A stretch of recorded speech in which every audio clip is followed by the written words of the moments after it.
All right, guys, let's go ahead and wrap up World War One in the Middle East, talking about how the war ends and then the impacts right after the war, which are pretty significant as you're going to see. So I guess we could start with just a kind of explaining how the war comes to an end, and that's primarily going to be because the United States is going to get involved in World War One.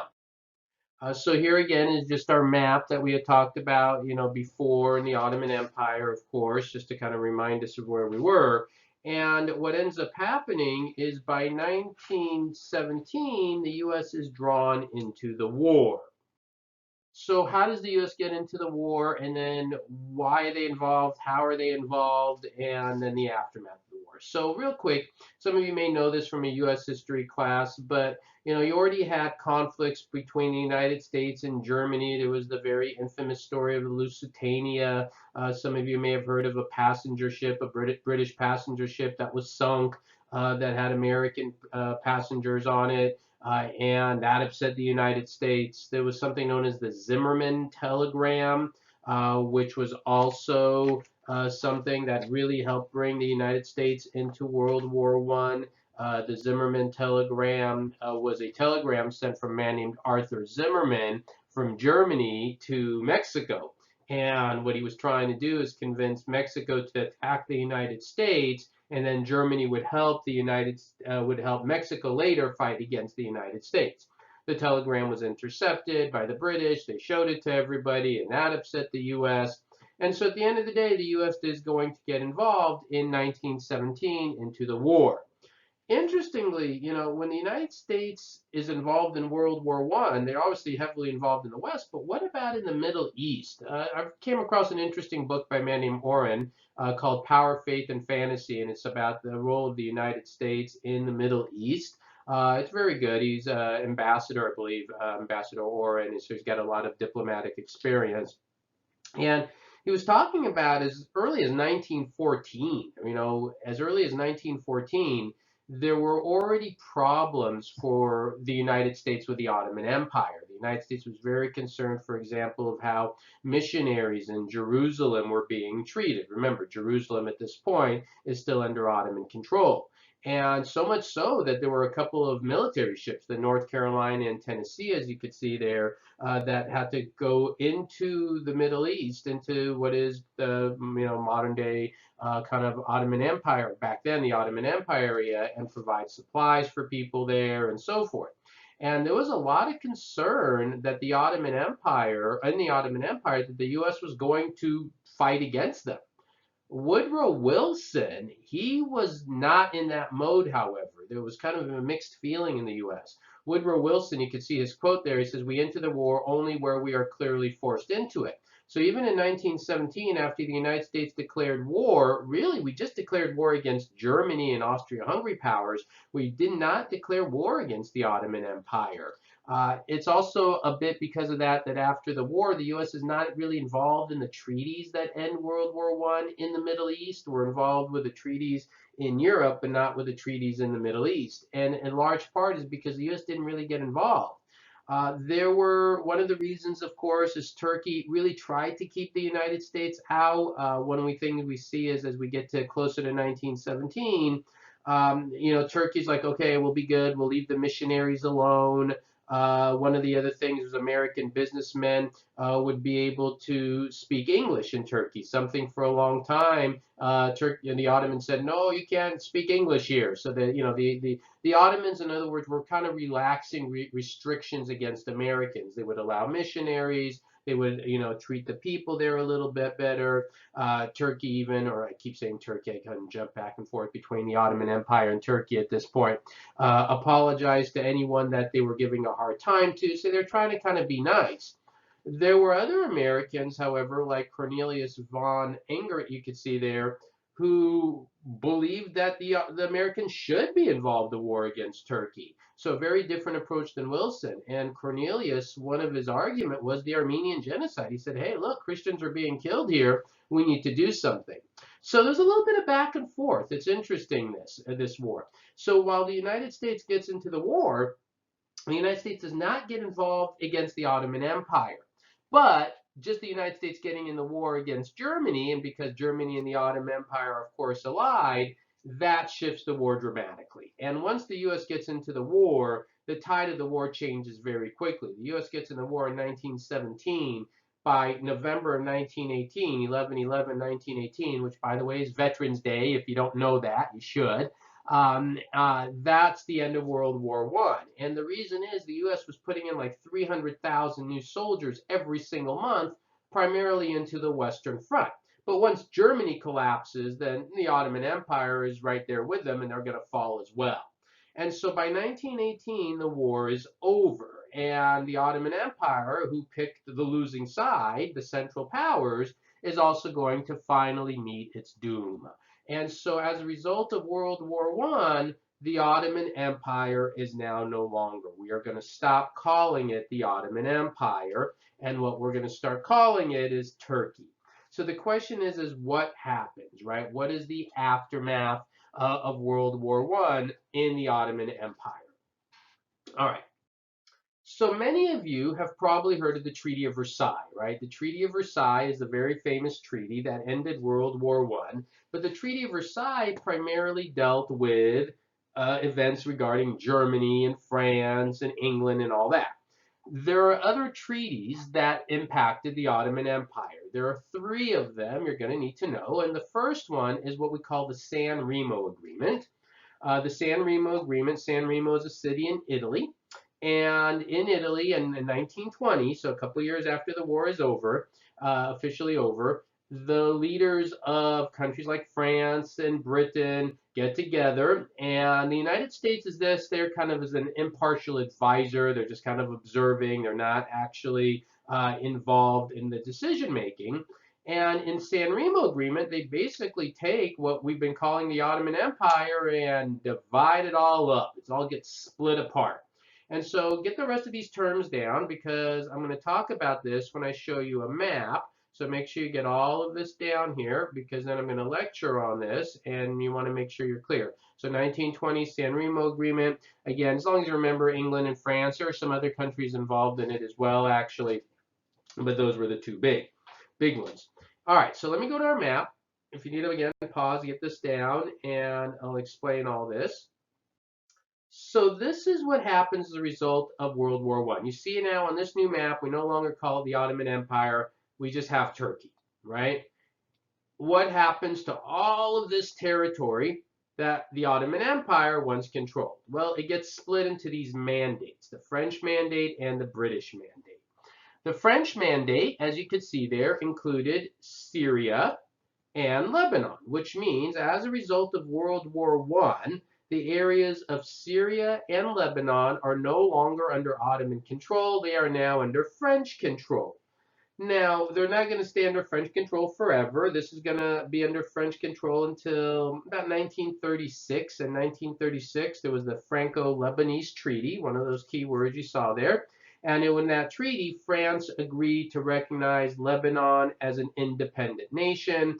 That was in 1936. They still kept some troops there until I believe 1946. And by 1946, all the troops were gone.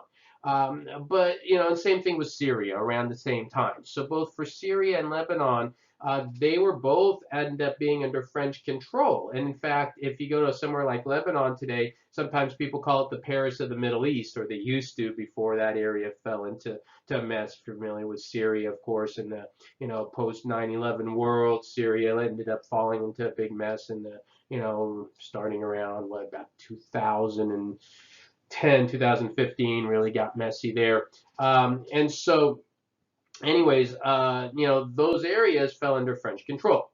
Then you get the British Mandate. And the British Mandate is, first of all of the area of what is modern day Iraq. All of that and Kuwait, which is interesting, we'll talk about that later, that all fell under the British Mandate. The other area that fell under the British Mandate is Palestine. Again, this is all part of the San Remo Agreement. So all of these are things in the San Remo Agreement you want to know. And interestingly, what a lot of people aren't aware of, even people who've heard of the San Remo Agreement, it was also in this agreement that it was one of the first times that these European powers looked at this land of Palestine and already looked at it as the future home of the Jewish people. And in fact, during the San Remo Agreement, that was, some people like legal scholars of all this stuff look at this and say this was kind of the first international legal document that acknowledged this land of Palestine to be this homeland for the Jewish people. We're going to cover this in tremendous detail in a few lectures from now down the road. It's probably one of the most important topics we cover in this class. But the San Remo Agreement is often cited as one of those first times. So San Remo Agreement is pretty important. It again carved out quite a bit of the Ottoman Empire. They lose Syria, they lose Iraq, they lose Transjordan, they lose Palestine. All of that territory is now gone. And Turkey had no choice. They had to lose that territory because they were on the losing side of the war. So you have that. Okay, so I hope that's clear. Then you had another treaty called the Treaty of Sèvres in 1920. So this was the same time as the San Remo Agreement. This took place in France. And in this agreement, Turkey lost more territories. Specifically, they lost the areas to Greece of Thrace and Edirne. So those two territories they lost to Greece. Also, interestingly enough, they tried to create a Kurdistan out of the Treaty of Sèvres.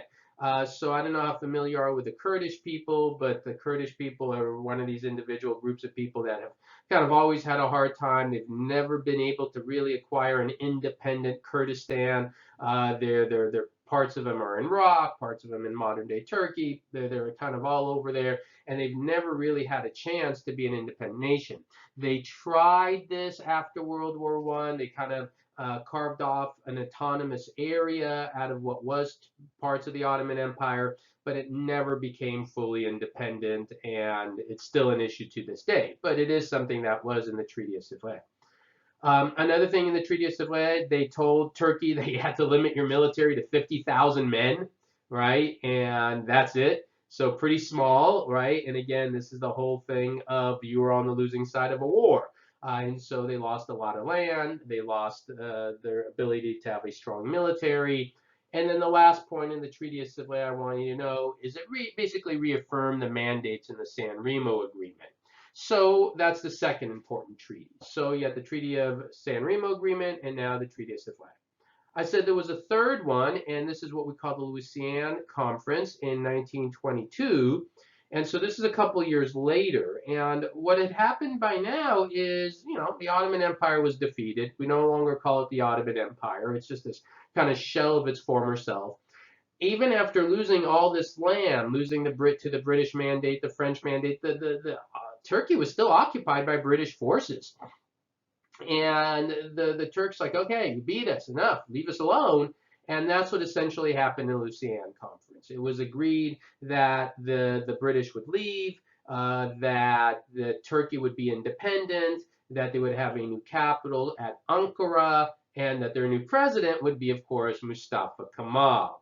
And as I already mentioned a little bit before, he will be the president that will take Turkey after all of this mess and at least try to westernize it, modernize it, secularize it, make it more of a secular state as opposed to theocracy. And that's all pretty important. And that's kind of the significance of the Lausanne Conference in 1922.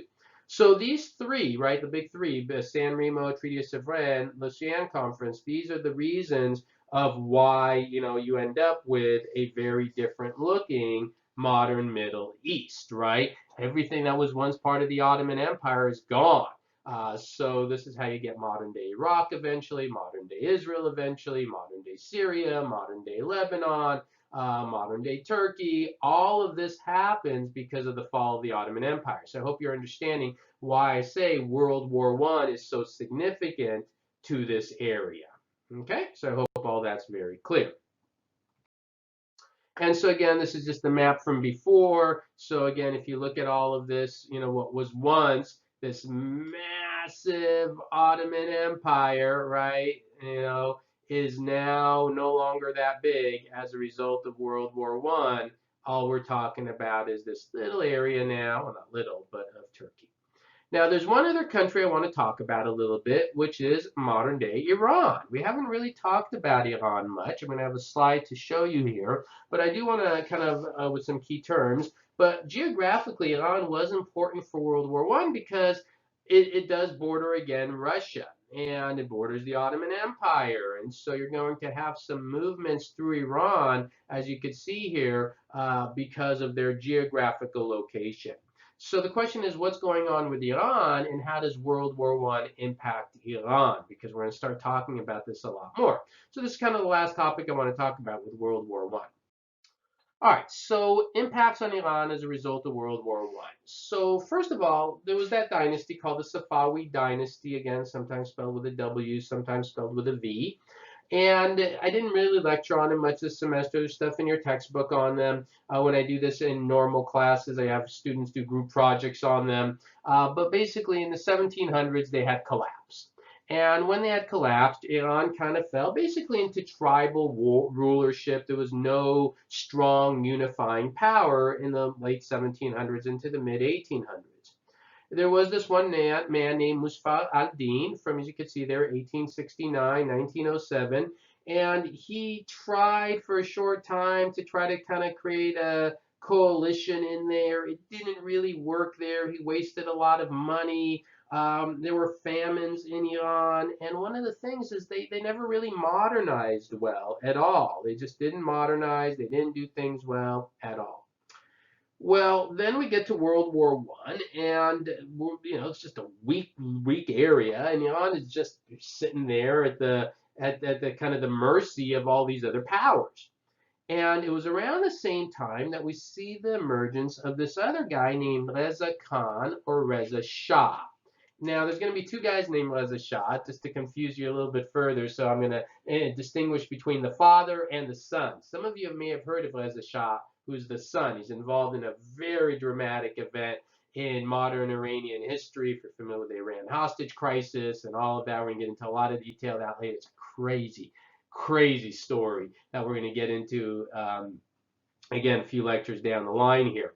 But Reza Khan or Reza Shah, either one, he's a very prominent man inside of Iran.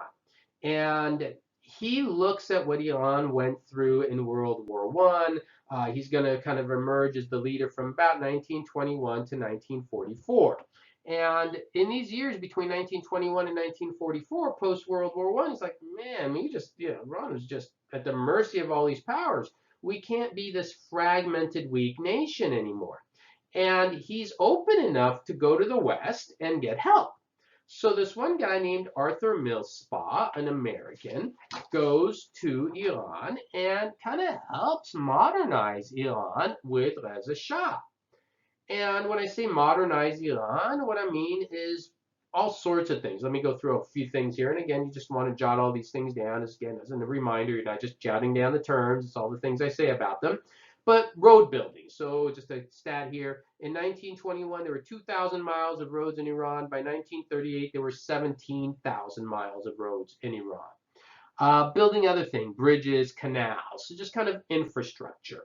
Another thing, and again, this is all a result of World War I because World War I is what wakes up the leaders in Iran and says, if we don't modernize, we're dead. These other powers are going to eat us up. They create kind of their first modern judicial system in Iran, more railroads.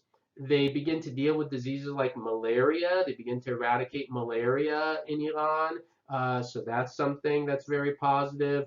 They begin to increase their military. They go from a military of 4,000 men, right? I mean, to give you an idea, I mean, this is a joke, 4,000 men, to about 100,000 men. Now, again, 100,000 men is not massive for that day and time, but still, it's better than 4,000.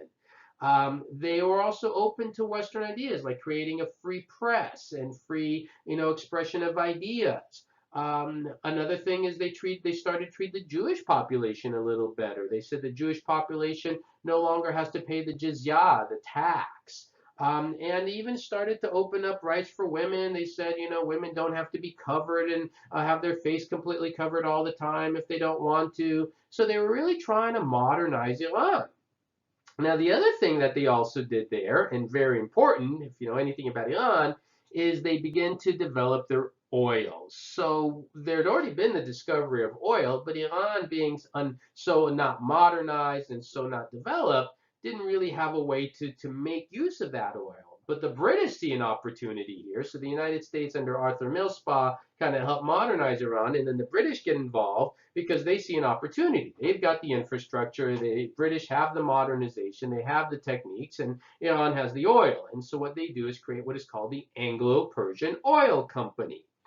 And again, I think oil was discovered in 1908, I believe, and the British are like, yeah, let's do this. Now, of course, the people in Iran are like, all right, good, and the British are like, good, but it doesn't take long to discover that Iran wasn't exactly getting their fair share of the profit. I believe it was like 16% of the profit of the Anglo-Persian oil company was going to Iran. Everything else, the other percentage was going to the British. And so this was constantly in dispute. It even went to what was the League of Nations at the time, and there was this big dispute over this.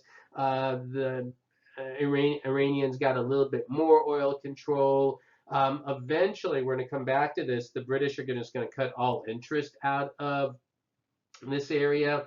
And as we do another lecture, because we're going to do a whole entire lecture just on modern Iran, we're going to see how this issue of oil and the British and other people maybe you've heard of like Mossadegh, if you haven't heard of him, we'll talk about him later, all play a pretty significant role. So for now, what I want you to know is that the most important kind of effect World War I had on Iran is modernizing it. It made Iran realize they need to be modernized, and then they're going to play a big role in the rest of the Middle East. If you think of Middle Eastern history, since after this point, Iran is pretty important. The only other thing I guess I want you to know is Reza Shah will have a son, and his son in another future lecture will be very important as well. And one last point about Reza Shah, that he was very effective in modernizing Iran, but he's also going to make a mistake. And the mistake he's going to make is going to cost him dearly. What mistake he's going to make, well, that's going to come up in our next story when we start to get to World War II in the Middle East.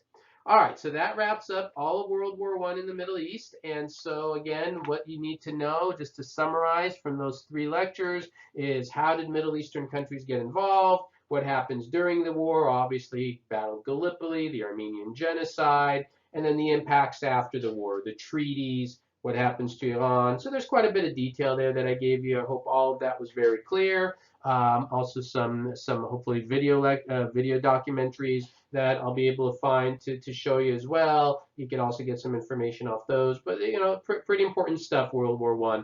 I oftentimes say World War I is the most important event in history, even more so than World War II, because you don't get World War II without World War I.